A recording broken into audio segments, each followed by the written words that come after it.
Bwana Yesu asifiwe sana. Tunamshukuru Mungu ambaye ametupa tena neema na kibali cha kuwa hapa siku ya leo. Tuko hapa ni ofisi ya usharika KKKT Dayosisi ya Kaskazini, usharika wa Fuka, jimbo la Siha. Tuko hapa ni center ya usharika, mahali hapa ambako tunafanyia kazi ofisi ya usharika. Tunamshukuru Mungu kwa ajili ya maandalizi ambayo yanaendelea katika usharika wetu. Tumekuwa na programu ya maombi ya siku 40, maombi pamoja na kufunga. Tunamshukuru Mungu sana kwa ajili ya Wakristo ambao wamejitokeza kwa ajili ya kuomba katika kipindi hiki na kufunga kwa siku 40. Tumekuwa na watumishi mbalimbali ambao tumewaalika na tumeshirikiana nao katika maombi na kutafakari neno la Mungu. Na miongoni mwa watumishi wa Mungu ambao tumewaalika hapa usharikani kwetu kwa kipindi hiki ni mchungaji Tumaini Tarimo kutoka kule usharika wa Nairobi, ambaye ni rafiki yangu na wajina wangu. Tumetumika kwa karibu sana, na kwa kipindi hiki basi nilipopata neema ya kuja kutumika hapa usharika wa Fuka, basi huyu ndio amekuwa mwenyeji wangu, amenipokea hapa kwenye jimbo la Siha, na tumeshirikiana katika mengi kuomba, hasa kwa ajili ya mwanzo huu ambao tumekuwa nao katika eneo letu jipya la huduma. Na kwa kipindi hiki cha maombi ya siku 40 basi tumemwalika ili aweze kuwa nasi hapa, tushirikiane katika maombi ya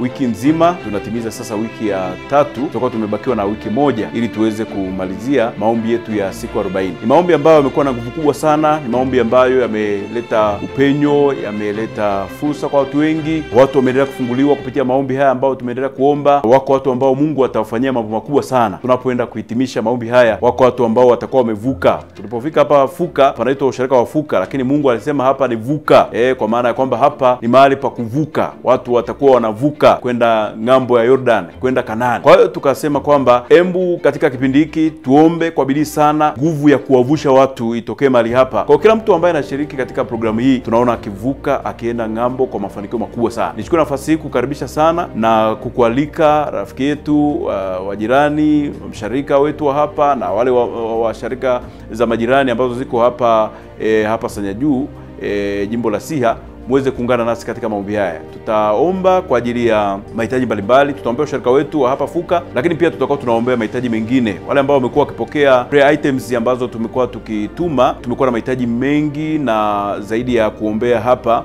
tumeomba kwa ajili ya nchi, tumeomba kwa ajili ya watoto, tumeomba kwa ajili ya vijana, tumeomba kwa ajili ya kanisa kwa ujumla.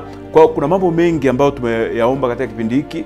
Na wale ambao mmenisikiza tangu mwanzo, nilisema kwamba hiki kipindi cha siku 40 ambacho pia ni kipindi cha Kwaresma, ilikuwa ni kipindi ambacho Mungu ametupa kwa ajili ya kuomba. Na tunajua katika kuomba milango inafunguka, katika kuomba fursa zinafunguka, katika kuomba kuna mambo mengi ambayo Mungu anataka kuyatenda kwetu, lakini alitaka tuombe kwanza. Kwa hiyo nawapa wito tena wale ambao mna mzigo wa kuomba, wale ambao mmechelewa kupokea mafanikio na baraka nyingi katika kuomba katika kipindi hiki, basi baraka na mafanikio yetu tutakwenda kuyaona, lakini mambo yaliyochelewa katika kipindi hiki tutaenda kuona yakitokea. Mungu akubariki sana. Karibu ungana nasi.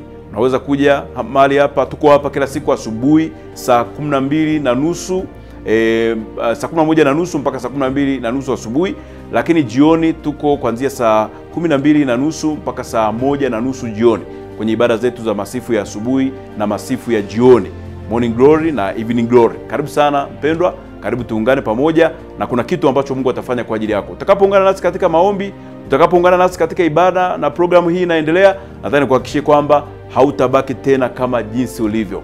Mungu akubariki sana ndugu yangu pendwa. Karibu sana tuungane, na amini kwamba kuna kitu kipi ambacho Mungu ataenda kufanya katika maisha yako katika majira na msimu huu tulionao.